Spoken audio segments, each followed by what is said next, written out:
Olá, bem-vindos de novo ao BAT 101, Introdução ao Hebraico Bíblico. Nesta aula estudaremos o Dagesh. Como vimos no último exemplo da lição passada, o Dagesh é aquele pontinho que fica no meio da letra, mas existem dois tipos de Dagesh. Em primeiro lugar, existe o Dagesh fraco, esse nós já aprendemos quando aprendemos o alfabeto.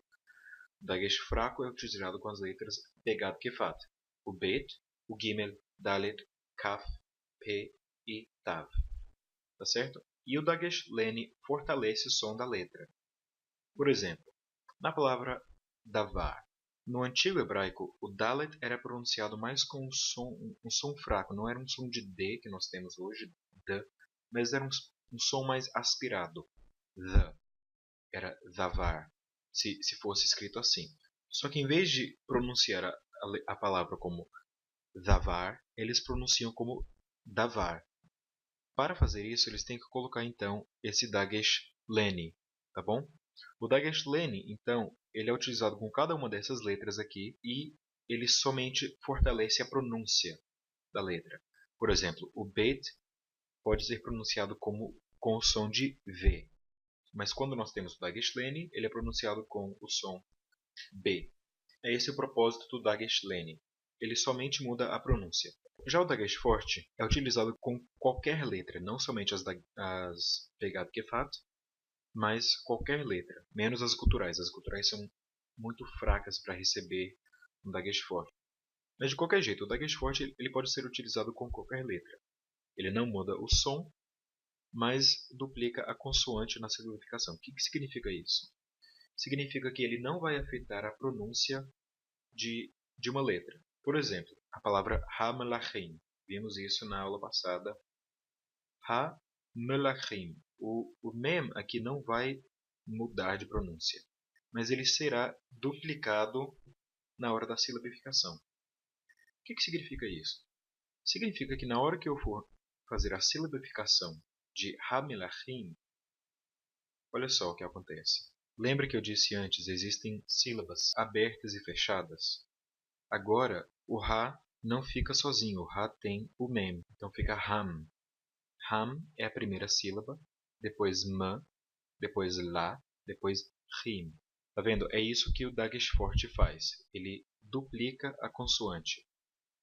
Isso somente na hora da silabificação e isso não afeta a pronúncia.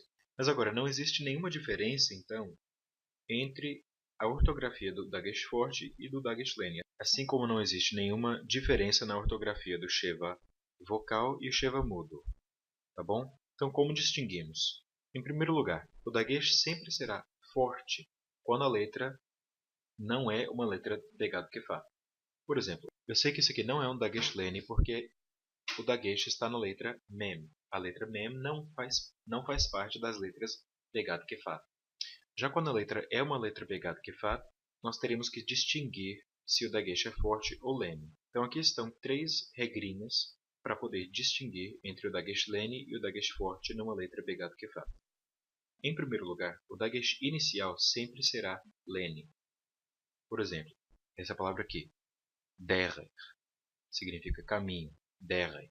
Esse Dagesh é um Dagesh Lene. Por quê? Porque na hora, por exemplo, deixa eu escrever aqui. Na hora da silabificação,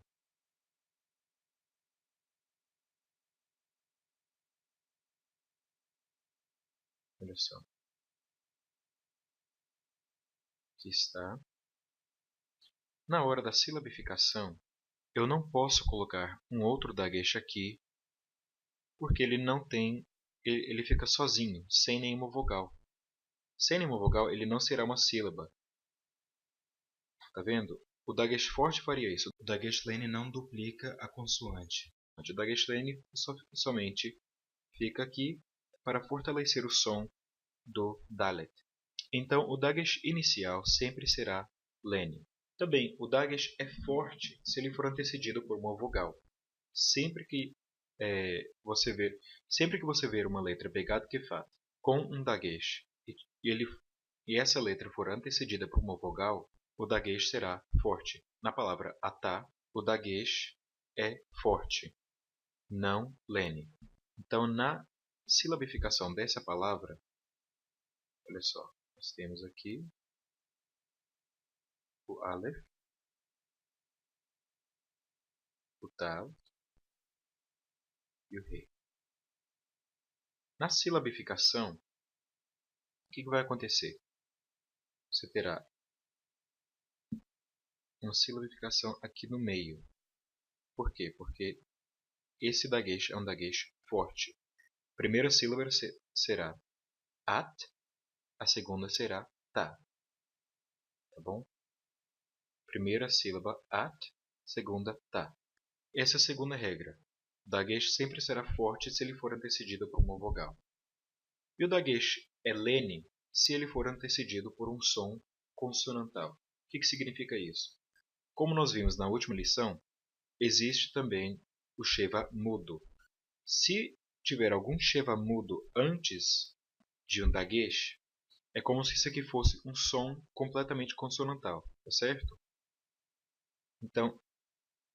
Então, na hora da silabificação, nós temos uma sílaba fechada aqui, mis, e a outra fechada também. Por isso, esse dagesh aqui, já que ele está iniciando uma sílaba fechada, ele tem que ser um dagesh lene. Por quê? De novo, vamos mostrar aqui.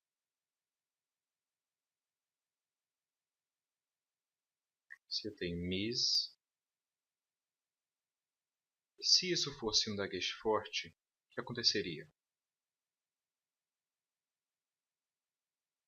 Nós teríamos hiraka aqui, então aqui está a primeira sílaba, uma sílaba fechada. Depois aqui está o tsere, tá vendo? E aqui o patar furtivo. O patar furtivo não conta na silabificação. Agora, esse bet aqui, se isso fosse um dagesh forte, esse bet não teria nenhuma utilidade. Ele não pode ser uma sílaba sozinha, porque não tem uma vogal. Por isso não pode ser um dagesh forte, ele tem que ser um dagesh lene. Espero que isso não ficou muito confuso, mas só lembrem dessas regras aqui. O dagesh sempre será forte quando a letra com o dagesh não é uma letra begado kefat, mas quando a letra é uma letra begado kefat, ele somente será forte quando antecedido por uma vogal. Se a vogal for a vogal 0, sheva, com um som mudo, então ele será lene. Se o sheva anterior for um sheva vocal, o dagesh será forte, porque é como se ele fosse antecedido por uma vogal. Deu para entender? Então é só isso. Shalom.